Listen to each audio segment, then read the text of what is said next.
Ito ang reading mo, Capricorn, for the whole year next year. Welcome back to our channel. Naway nasa mabuti kayong kalagayan while watching the channel. Is a general reading, kayo ng bahalang magpalit-palit ang situation nyo sa reading ko.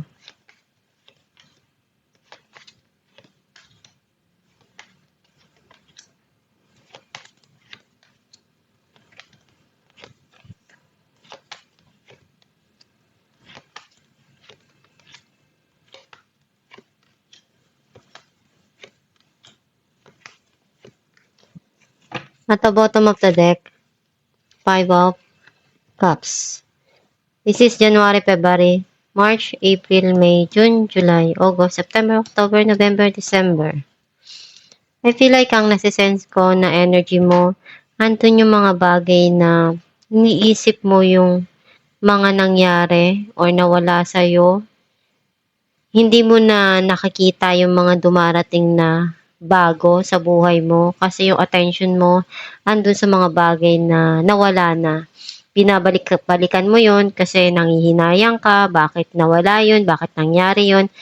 Do dapat isipin mo kung ano yung mga binibigay na bago sa'yo ngayon na dumarating na maganda sa buhay mo. Hindi mo na kasi yun napapansin kasi yung focus mo na dun pa rin sa nakaraan. Ang mensahe ng card mo, nakikita ko na meron ditong pinagkakabisihan mo, pinagdalaanan mo ng oras, binibigyan mo ng attention yung iyong trabaho, yung paano mo mapapaunlad yung pera mo, yung financial mo. Some of you, pwedeng someone is coming to lend a hand or pwedeng merong ibibigay sa'yo, tulong man or something na makakapagbigay sa'yo ng effort. Nakikita ko na gagawin mo lahat para ma-achieve mo yung dreams mo. Gagawin mo dahil alam mo sa sarili mo na kaya mo na maabot ko ano yung mga gusto mo. Tiwala ka na kung ano yung mga bagay na dumarating sa'yo, alam mo naman na kailangan lang pagsumikapan yon at andun yung binibigay mo. Lahat ng makakaya mo para maabot kung ano yung talagang goal mo sa buhay.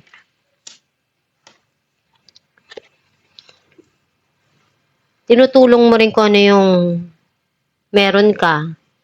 Binibigay mo rin yun sa mga taong mahal mo. Some of you, pwedeng may tao na nanggaling sa past mo na iniisip na bumalik sa buhay mo. Magkakaroon ng reunion, celebration, or reconciliation. Pwedeng pag-aayos.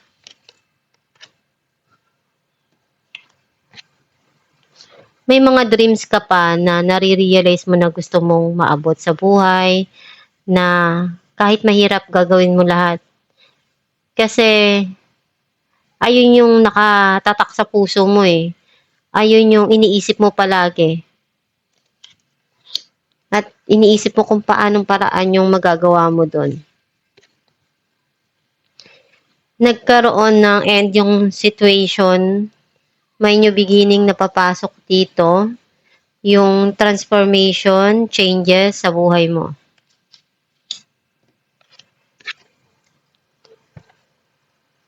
Meron ka ditong passion na ginagawa eh. Passion na binibigyan mo ng panahon mo, ng oras mo, pwedeng trabaho or something here na ginagawa mo na nai-enjoy mo.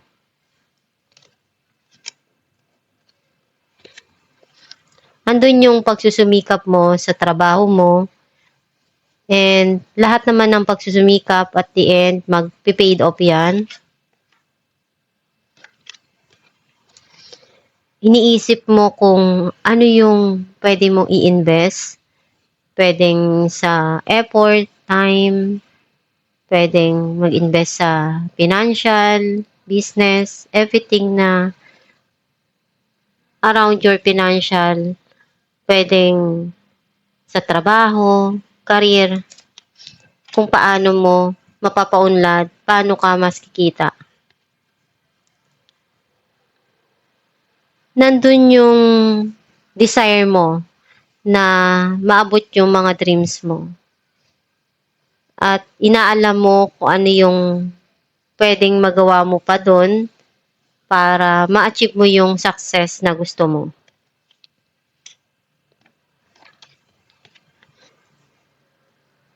At the back of your mind, may mga iniisip ka dito eh.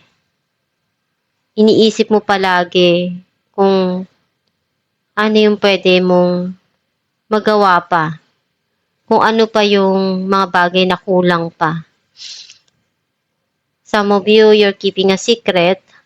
Ayaw mong ipaalam sa iba.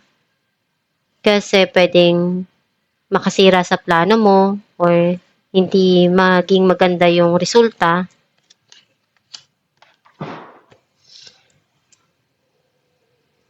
Right now, andun yung you try to balance yung mga dumarating sa buhay mo. Kasi nahihirapan kang mag-desisyon.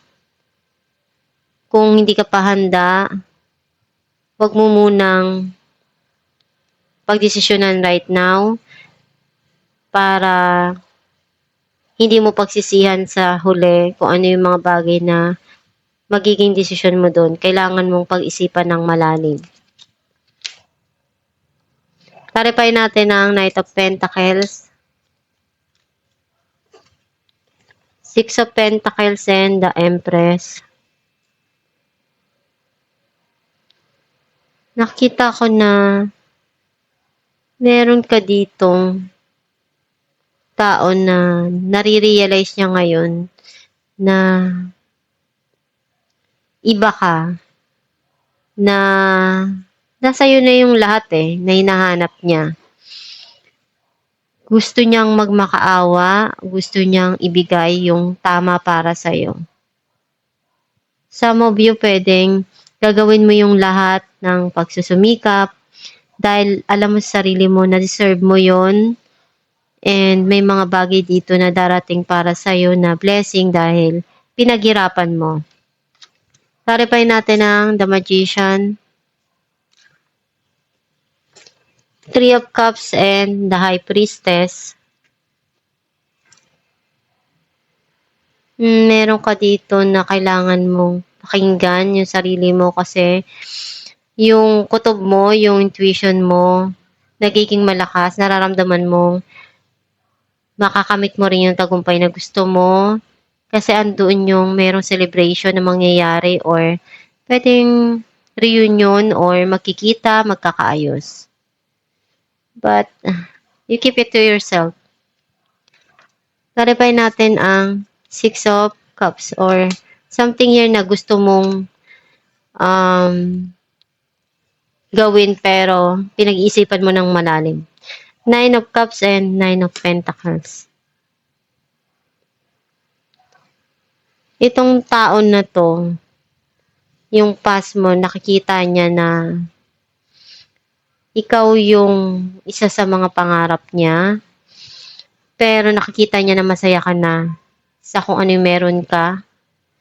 Some of you, may darating dito na gustong-gusto mo at ipinapamahagi mo rin naman kung ano yung meron ka sa mga taong mahal mo. Yung mga achievement mo, yung goal mo, kung ano yung meron ka, sinishare mo din. Clarify natin ang Three of Cups, Eight of Wands, and King of Wands. Magkakaroon dito ng pag-aayos, magkikita kayo, at magkakaroon ng fiery moment ng maalab na sitwasyon.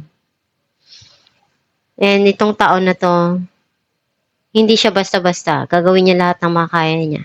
Some of you, meron ka ditong gagawing paraan para ma-achieve yung goal mo. Kung ano yung opportunity na i-grab mo, magkakaroon doon ng celebration, i-enjoy mo yun. Clarify natin ng Page of Cups. Four of Swords and Seven of Pentacles.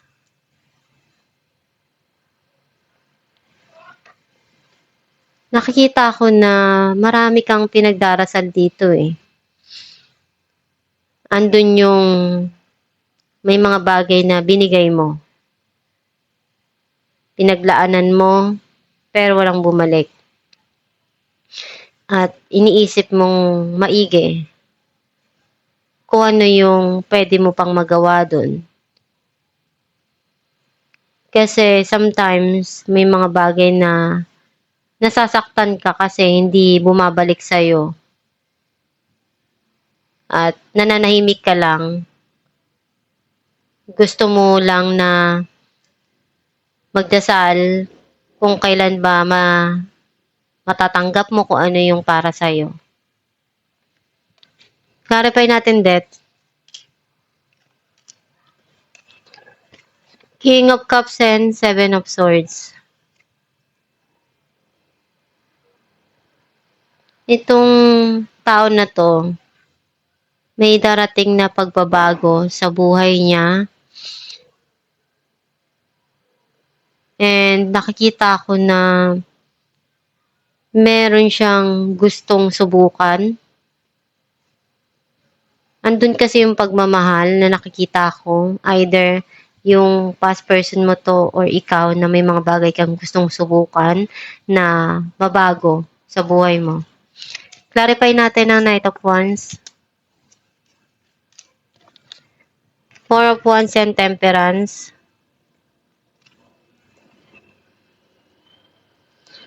Kung ano yung bagay na binibigyan mo ng panahon, nung passion na yon na ginagawa mo, pinagkakabisihan mo, nakikita ko na darating din yung swerte para sa'yo at nandun yung celebration na mangyayari kasi may enjoy mo yung moment na to. Yung mga pinaghirapan mo. Clarify natin ng Eight of Pentacles. Five of Swords and Four of Wands. May mga bagay ka nang gustong kalimutan at bigyan ng panahon or pagtuunan ng panahon yung trabaho mo. Nakikita ko naman na mas nai-enjoy mo na mag-focus muna sa trabaho mo. Lalo na para din naman yun sa mga mahal mo sa buhay at para din sa kinabukasan mo. Clarify natin ng Queen of Pentacles. The High Priestess and the Emperor. Nakita ko dito na merong mga bagay na tinatago mo lang sa sarili mo. Kinokontrol mo yung sarili mo. Kung ano yung mga bagay na gusto mong magawa pa, maibigay pa, ma-invest, or may mga bagay ka dito na in-invest at you keep it to yourself. Ayaw mong ipaalam sa iba. Clarify natin ang the Hierophant, the World, and Five of Swords. You're manifesting changes. And andun yung pagbabago na gusto mong mangyari. At ibibigay din naman yun ng Diyos Ama, ng gabay mo. Kumbaga, yung mga minamanifest mo na pagbabago, naa-attract mo siya. Clarify natin ang the Moon. Six of Swords and Knight of Cups. Unti-unti na naghihil yung situation. And may mga bagay ka dito na pinagdidesisyonan para sa sarili mo na andun yung pagmamahal na gusto mo munang ibigay sa sarili mo. Or some of you, mayroon ka ditong hindi inaasahan na darating na taong magmamahal sa'yo at nakikita ko na dun ka maghihil. Clarify natin ang Two of Pentacles. Or pwedeng siya yung makatulong na mag-heal ka. Three of Wands and Page of Wands. May magandang balita na parating dito na nanggaling sa malayo na kailangan mong pagdesisyonan. Alamin natin kung ano mensahe ng iyong gabay.